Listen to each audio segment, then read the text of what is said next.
So good morning, everyone. My name is Felipe Carp. I was a master's student at LSU under the Precision Ag Lab last year when I graduated, and this is what I've developed during my master's, which was about sugarcane yield map prediction using satellite imagery.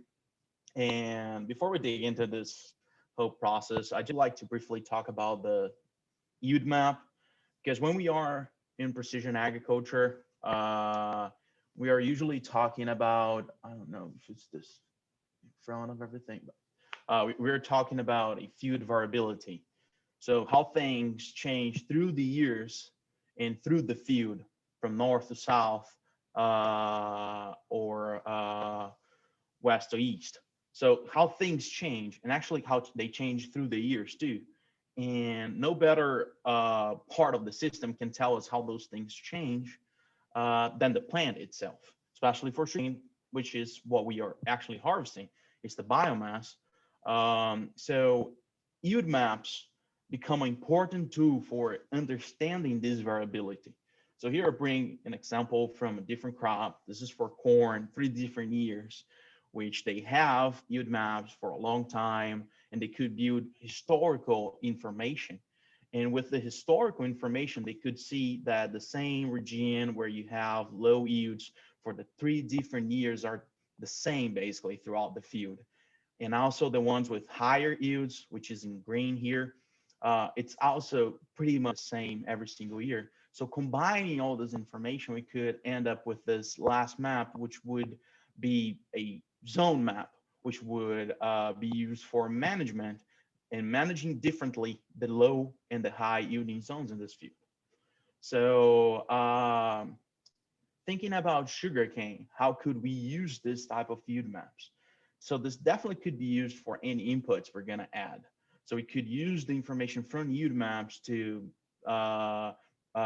generate fertilizing applications maps. But also we could use that for ripener applications. So basically where we have more biomass or we're harvesting more, maybe we're gonna be applying more. And even if we can get this information about the yield throughout the field before we actually harvest it, we could actually be able to use that information for harvesting management and knowing how much we're going to harvest in each part of the field and better accuracy for how much we're going to be harvesting the whole field. So this is a few options of how we could use this information from yield maps. Well, but that's not perfect. What's the problem we have? We have a few challenges. First is the actual yield access of the for sugarcane. So for tonnage, we are talking about a very new technology that's out there, which is the yield monitor, which you have them available, but a lot don't. So that's one thing. And the second thing is actually the adoption of how much people are going to actually go there and get that information from the machine, go back to the office, process that information. And then you might say, oh, I don't need to go to the field anymore. But since I have my John Deere and it brings all the information to me already, but the thing is, it still brings the information to you with errors. So we see here, for example, error when it's starting, saying that's yielding much more than it should, and errors when it's in the end of that row and actually saying that's yielding less than it should, and also different other types of errors within the field. So this still needs to be processed. So that the question is, okay, I'm not going to do it. Is there any other way to do it? So how could we approach this and still be able to use this information or have this information more easily available for everyone, for people that have the monitor, for people that don't have it, for people that have it, it could be predicted before they actually harvesting it and being able to use it throughout the season for management purposes. So the thing is, we came up with this idea, which have been used for different crops before, which would be predict this information based on something. And this something for us is the satellite imagery, because there is a non-correlation between the imagery and the information we can get with biomass. So with that, this is basically a structure of where we want to get at one point with this whole thing that we thought about. So we would start with just a very simple, which the farmer would have to provide us field boundary and season start date. And then based on that information, we would collect all the imagery for until the date that we are today, use that imagery in a machine learning system to be able to predict the yield and actually be able to provide that yield for the farmers or for consultants or for researchers, even previously to the harvest. So before actually harvesting that field, being able to use that information for different types of management activities. So I will briefly go over of where we are right now with this project and what we've achieved until now and where we actually want to be one day.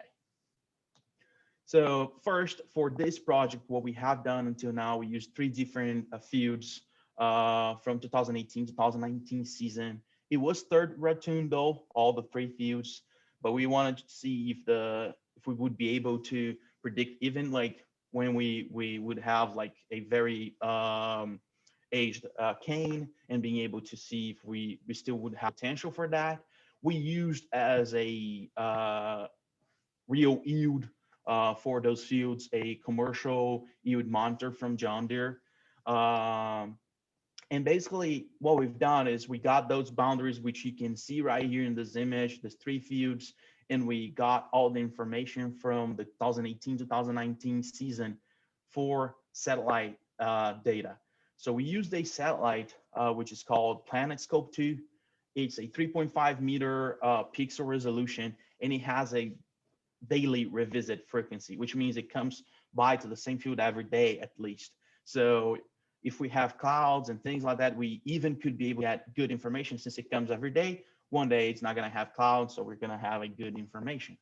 And it has 4 different bands, which is the blue, green, and red, the same thing we have in our phones, and the near infrared, which a few of you might be heard about it.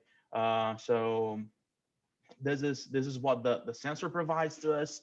And we also calculated a few vegetation indices, which is going to show us where we have more biomass or be correlated with where we have more biomass or less biomass. So we had 8 different ones.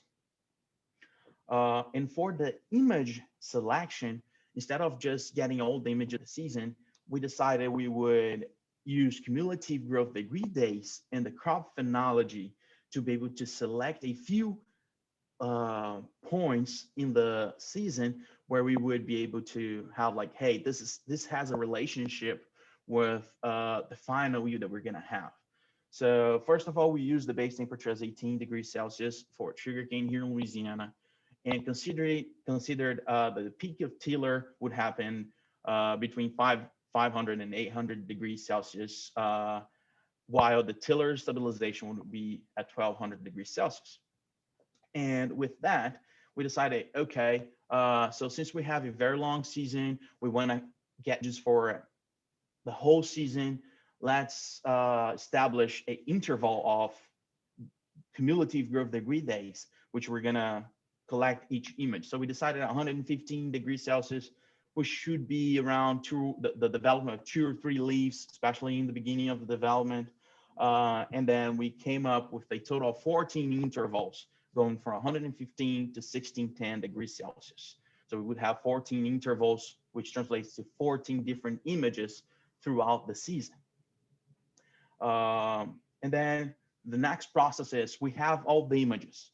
We had to bind all those images together and have one single file, and also get that information that we had in the beginning from the yield monitor and get to that image. And that's the process that's being represented in this image that I'm showing here, which we have the different cumulative growth degree days, satellite imagery, and then we combine all of them in one single image. And based on that one single image, we get the points from the harvester, basically sample those points that fall inside one pixel, saying this pixel, this square now has this yield. And we use that as our data set for the development of the system. And for the system itself, we used a random forest regressor, which is a machine learning system. And we performed a data split, which is basically a very known thing around the machine learning, which basically use a few of your data for training and a few of your data for testing. So we decided to go for 2 fields for training and 1 field for testing. And this 1 field for testing is the type of information that this system, this model that we are creating is never going to see it. So it's going to be kept out during all the time while we produce the model. So we actually can compare and see how well the model can do from a data that it has never seen before. And based on this and the results, we evaluated the root mean squared error and the mean absolute percentage error in a few maps. So we could see how the prediction was being done, if it was good or not, if we could get those skewed maps or not. So showing you a little bit of where we got until now.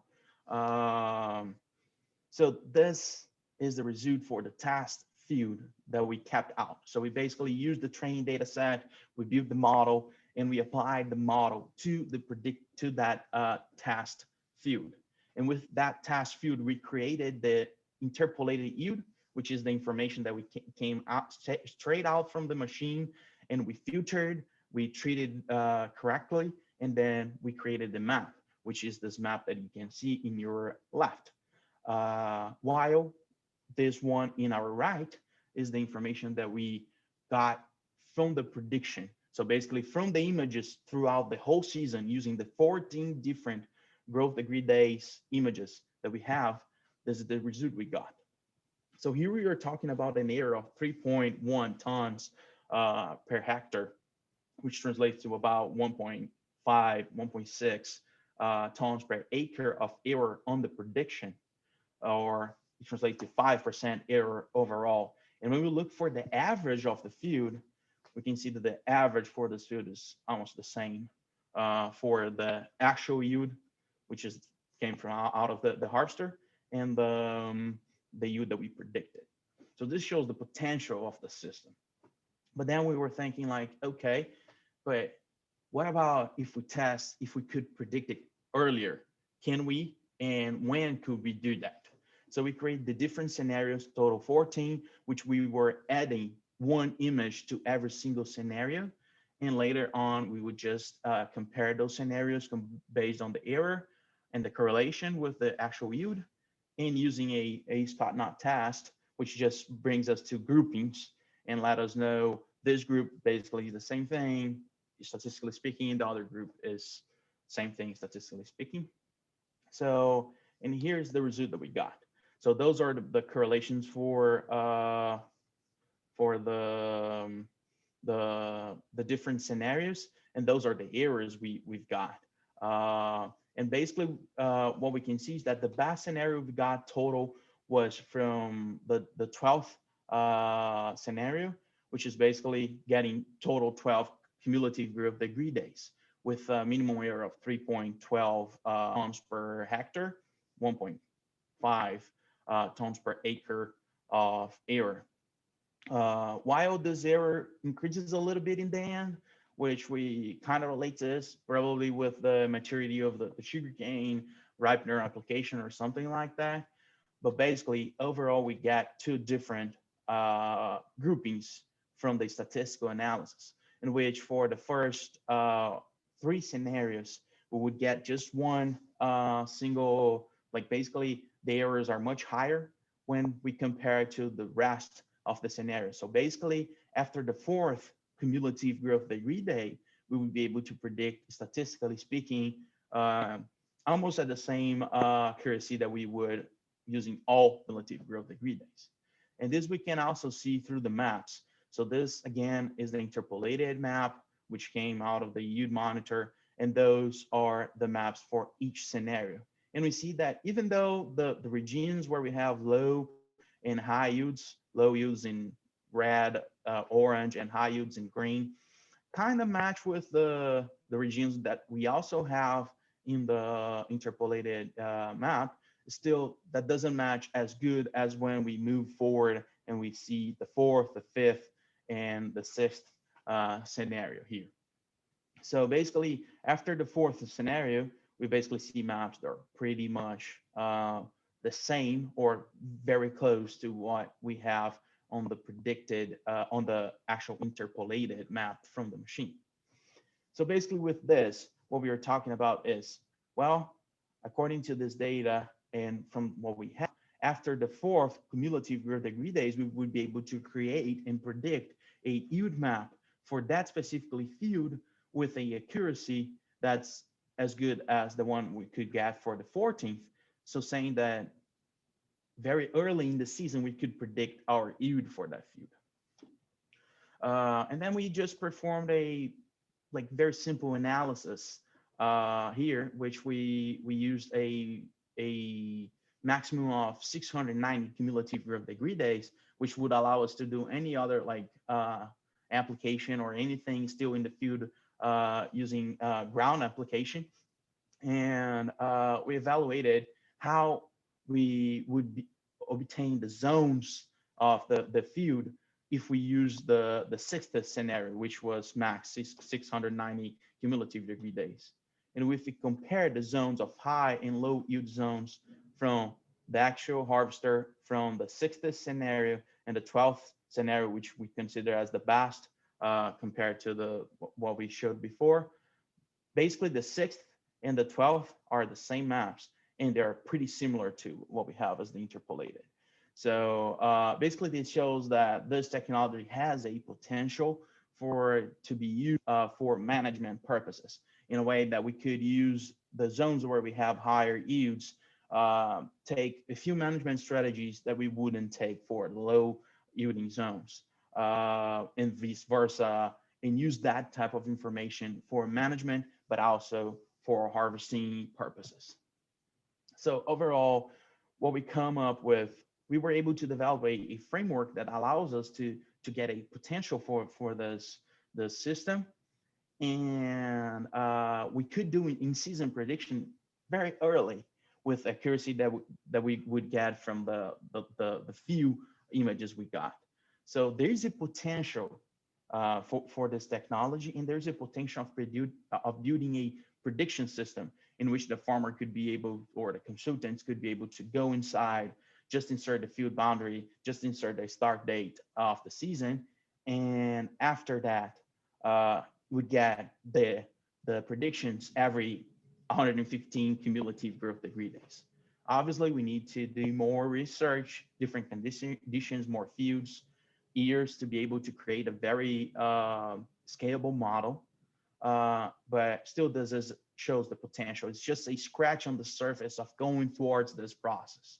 And obviously, here we are talking just about tonnage. We're not talking about sugarcane content, sugar content, which is something that I talk about and might be able to do. Just briefly, so let's see if I can. So if we see here, this is something that we could get at one point, which the farmer or the consultant could be able to have their field in a system, which they would go and say, okay, let's see my yield and compare my yield through the prediction that we've done in June for this field, and would be able to check that every time through the season, be able to see and use this information for management purposes. Well, with this, I would like to acknowledge the farmers that provide the data and Dr. Flanagan, which helps us collecting this data, and Planet Labs, which provided the imagery for this satellite that we used for free. And that's it. Thank you. We'd like to take any questions.